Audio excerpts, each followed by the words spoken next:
ঝিঙেগুলোকে ধুয়ে নেব আর ঝিঙের মাথাগুলো কেটে নেব আর ঝিঙের শিরাগুলোকে সুন্দর করে ছুলে নেব।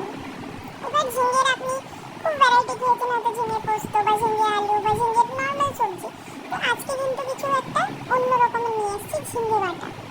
এবার ঝিঙে বাটা বানানোর জন্য সেই যে ঝিঙে আছে ঝিঙেগুলোকে গোল গোল গোল গোল করে আমরা সুন্দরভাবে আস্তে আস্তে করে কেটে নেব।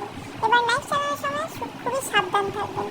এটার জন্য নেব আমরা একটু পেঁয়াজ, একটু রসুন, একটু লঙ্কা। এবার একটা প্যান নিয়ে নিয়েছি, প্যানে একটু তেল দেবো, তেল বেশি খাবেন না, তেল একটু দেবেন। এবার তেলটা একটু ফুটে যাবে, তারপরে এটাতে আমরা দেবো একটু রসুন, একটু কাঁচা লঙ্কা আর দেবো ঝুরঝুরে পেঁয়াজ। এবার এগুলোকে সুন্দরভাবে মিক্স করব, এত সুন্দরভাবে মিক্স করব যেটা আপনারা দেখতে পাচ্ছেন।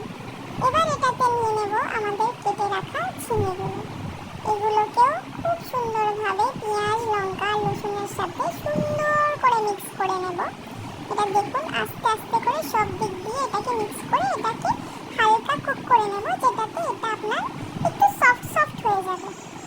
সফট সফট হয়ে গেলে কি হবে, এটার পরে যে স্টেপটা করতে যাব সেটাতে আমাদের একটু হেল্প হয়ে যাবে। এবার দেখুন ঝিঙেগুলো হয়ে এসছে, এগুলোকে একটা বাটিতে তুলে নেব, যেটাতে আমরা মিক্সার গ্রাইন্ডারে বাটি সেটাতে তুলে করে এটাকে মিক্সার গ্রাইন্ডারে গ্রাইন্ড করে নেব। আবার একটা প্যান নেব, প্যানে একটু তেল নেব, সামান্য তেল, তার মধ্যে কিছু পরিমাণ কালো জিরে দেব। এবার কালো জিরে একটু ফুটে এলে তারপরে এটাতে ওই বেটে করে রাখা যে জিনিসগুলো আমরা আগে ভেজেছিলাম সেটাকে আমরা এখানে দিয়ে দেব।